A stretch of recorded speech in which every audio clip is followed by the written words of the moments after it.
Now, iOS has about a ton of new features, and after using it for a nice bit of time, I've actually figured out how to set things up in a way that actually works for me. For me, that means not just making my phone look good, but making it useful. I've really focused on how I use my phone day to day, limiting distractions, and leaning into the tools that help me stay productive. At the end of the day, I want my phone to be helpful and not a burden. Now, with iOS, Apple gave us way more control over how things look and work. From your lock screen and home screen to the control center and beyond. There are just so many ways to make your iPhone feel like yours. So I finally decided to dive deep, test a bunch of setups, and figure out what felt the most intentional for me. And I figured, why not share it? If you're like me and want to get the most out of your phone, or maybe you're new to iPhone and just want to see what's possible with iOS 18, stick around. I think you'll find something useful here. What works for me might not work for you, but I'm hoping this video gives you a few ideas or starting points to build a setup that works for you.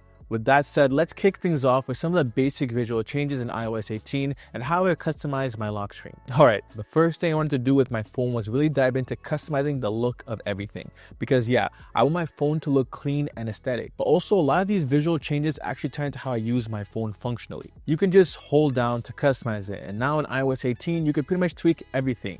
I can change the wallpaper, and while some of the new defaults actually look pretty nice, I'm using one from a friend of mine, Alien Setups, on Instagram. He makes some fire wallpapers, and this one just fits the vibe I was going for. Next, I'll tap the clock and tweak the font and weight. Just a subtle way to make the lock screen feel a little more personal. Then, I'll hit the widgets icon and add my usual lineup: weather, battery, and email. These are the things I want quick access to without needing to unlock the phone. Now, here's something new with the iOS 18. You can fully customize the lock screen action buttons in the bottom corners. So for me, I swapped out the flashlight for silent mode. And yes, I know we already have a dedicated button for that, but I actually reassigned that to Shazam music recognition. I'm just tired of scrambling to open the app before the song I want to know ends. On the other side, I replaced the default camera app with the Blackmagic camera app, which I use for more cinematic style videos. Since I've got the iPhone 16 Pro, it just makes sense to take full advantage of the camera hardware, and the Blackmagic app gives me a lot more control. But honestly, these corner buttons can be customized for a bunch of things, like accessibility tools or quick actions. If you're traveling, for example, you can swap in live translate instead of the flashlight. It's a small tweak, but it really makes the phone feel more tailored to you. Now, moving over to the home screen, whether you've already laid things out or you're starting fresh,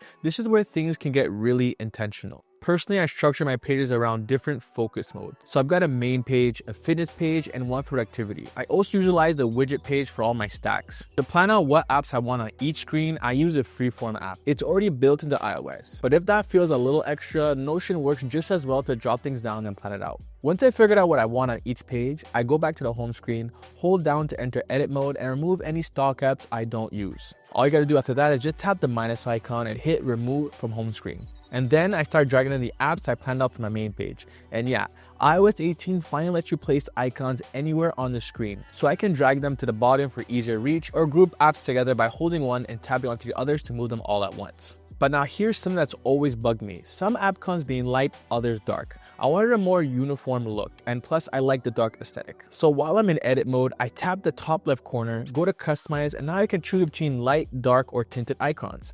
The tinted ones can look cool depending on your wallpaper, but for me, dark mode all day. I also like to use the large icon setting, which hides the app names for a cleaner aesthetic. On my fitness screen, I'm adding a couple of widgets. The large activity rings widget and one for an app I use called Heavy. It tracks all my workouts, exercises, sets, and even my workout history. It's super helpful and way more detailed than Apple's fitness app alone. For my productivity screen, I've added widgets for a calendar and an app called Todoist. This helps me keep things front and center when I need to stay on top of all my tasks. Then on my main screen, I'll re-add some of the same widgets, activity rings, weather, and a battery widget that shows the charge level of all my Apple accessories. Because let's be real, I'm super terrible at keeping track of all the battery power of all my devices. Now that I've got all my home screen layout set up, I'm gonna head into settings and tap on focus. Apple actually gives us a few default focus modes that you can either use as is or customize. And of course, you can also create your own from scratch. Let's start by setting up the fitness focus mode. So I'll tap the plus icon and right away you'll see Apple already has a preset for fitness. I'll tap that, then hit customize focus. Now by default, Apple has this set up to trigger automatically when you start a workout, which is super useful. But what I'm really interested in is customize the home screen page that's linked to this focus mode. Right above the schedule section, you'll see an option to set a custom home screen and lock screen. I'm just going to choose the home screen for now, so I'll tap choose and select the page I set up earlier with my fitness apps and widgets. Now that's it for fitness focus mode. Now I'll go ahead and set up the rest of my focus modes, but this time instead of using Apple's presets, I'm going to create a custom focus mode. That way I can better organize everything and give each one a unique name, icon, and color. So let's create one for productivity. I'll tap custom, name it productivity, and choose a clean looking icon and color that matches the vibe.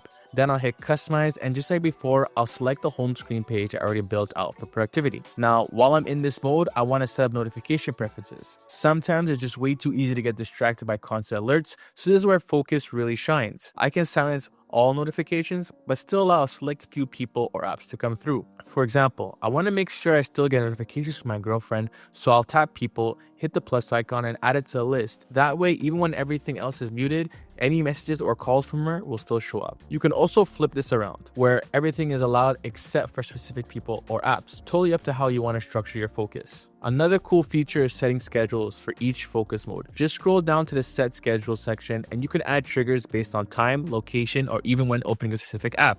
So if you wanted to go into productivity mode every weekday from like 5 p.m. to 9 p.m., you can fully automate that here. And now that I've got my focus mode set up and linked to the right home screen, let's go back to the main screen. Now I'll swipe down and check out the redesigned control center, which got a big update in the iOS 18. Just like the home screen, the control center in iOS 18 is now fully customizable. You can hold down on any of the tiles to move things around, rearrange them however you like, and even add or remove controls based on what you actually use. But before we dive into that, I want to quickly show you something with focus modes. When I switch between modes like fitness or productivity, you'll see the home screen layout actually changes with it, just like we set up earlier. And this looks super clean, but there's one issue. When I turn focus mode off and go back to my main page, all of the home screen pages we made for each mode still show up. And personally, I don't want that. I want the main screen to stay minimal and only show the main screen. So here's how I fix that. I'll long press anywhere on the home screen to enter edit mode and then tap the page dots at the bottom of the screen. This brings up all my pages, and from here, I'll uncheck the ones I don't want to show in default mode.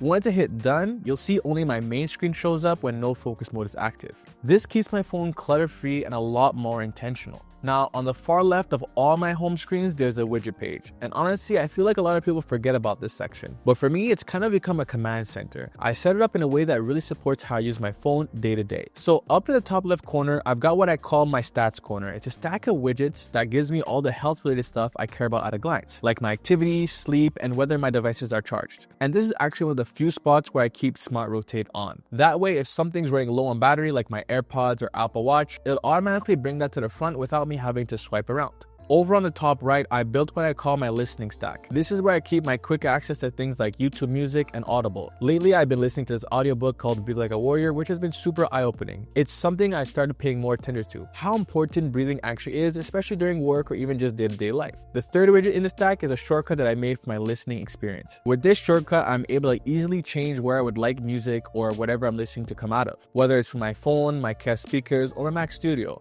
This shortcut makes my listening experience way easier to direct. Right under that, I've got my Gmail widget. It's set up specifically for the inbox I use for social media and content stuff. So whenever a collab invite comes through or a brand reaches out, I can catch it right away without digging through all my emails. And then the rest of the space down here is reserved for content. I've added my Notion widget, and this one's showing all of my favorites. Basically a quick view of all the ideas I saved for YouTube, Instagram, and TikTok. So if I think of something while I'm out or I need to look at what's next in my content list, it's all right there. This whole page has honestly become one of the most useful parts of my setup, and because it's always just a swipe away, it makes everything I need feel super accessible without having to bounce through a bunch of different apps. So yeah, back to the control center. With this new update, you can now completely customize it. And I mean fully rebuild it to fit exactly how you use your phone. The thing is, if you just leave it as it is with the default layout, there's a bunch of stuff that either feels redundant or straight up useless. So what I'm going to do here is wipe the entire thing clean and rebuild it from the ground up so you can see how I've customized it to match my own workflow. First, I'll swipe down and tap the little plus sign in the top left corner. That's what puts you into edit mode. Then I'm going to go ahead and hit the minus sign on every single control in here. I want a completely blank canvas to work with. Now, when it comes to adding control controls back in, all you need to do is tap add a control at the bottom. We'll start with the connectivity section. Most of you probably have that bundled menu that includes Wi-Fi, Bluetooth, cellular, and airplane mode all in one. But personally, I'm not a fan of that setup. The problem is you can't long press those buttons directly. You have to first open the menu, then long press, which adds that extra step that just slows things down. So instead, I just add those 4 controls individually.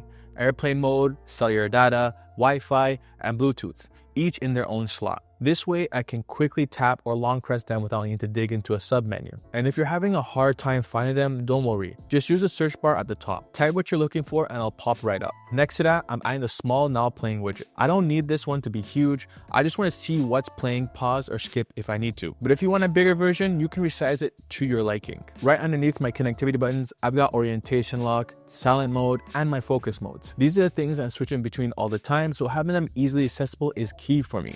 And of course, you've got to have the classic brightness and volume sliders right next to all of that.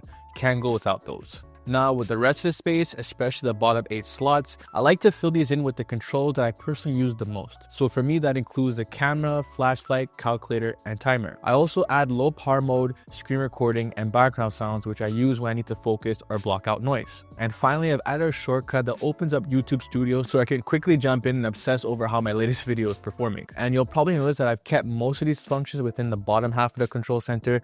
That's completely intentional. I like to have everything within reach so I can access it one-handed. But if you're someone who uses more shortcuts or just wants quick access to a wider range of tools, feel free to fill out the rest of the grid with whatever works for you. At the end of the day, this whole redesign is about giving you control over what matters most and making sure the control center actually supports the way you use your phone, not the other way around. So yeah, that's pretty much how I've gotten everything set up on my iPhone right now, from the home screen layouts and focus modes to widgets and a fully customized control center. And honestly, it's made a huge difference in how I use my phone day to day. Everything feels cleaner, more intentional, and just way more personal to how I actually live and work. Apple's finally giving us more freedom to make the iPhone feel like our iPhone, not just some one-size-fits-all layout. If you've been meaning to organize your phone or cut down distractions, I highly recommend diving into these features. It takes a little bit of time to set everything up, but once it's done, you'll wonder how you ever use your phone without it. If you found this helpful or if it inspired you to switch up your own setup, let me know in the comments. I'd love to hear how you guys are personalizing your iPhones too. And if you haven't already, don't forget to drop a like and subscribe. I got way more content coming around, so stay tuned for all of that.